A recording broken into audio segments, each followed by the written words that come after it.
Delhi NCR is again covered in toxic smog.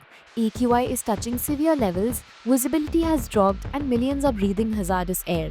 But did you know China once faced the same crisis and managed to clean up its air in just a few years?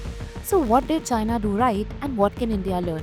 Let's understand. In the late 2000s, China went through its own air apocalypse. Cities like Beijing were filled with thick smog from coal plants, factories, vehicles, and crop burning. After global pressure during the 2008 Olympics, China realized pollution was becoming a national crisis. The turning point was strong governance. China linked bureaucrats' promotions directly to pollution control.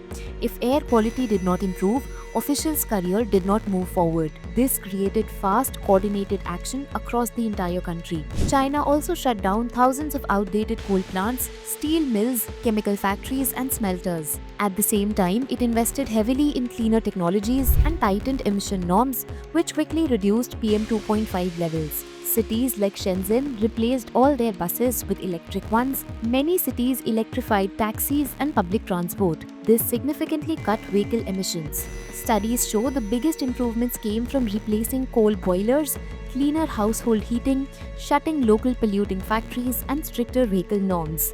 These steps improved air quality across nearly 80% of China. So, why does India struggle?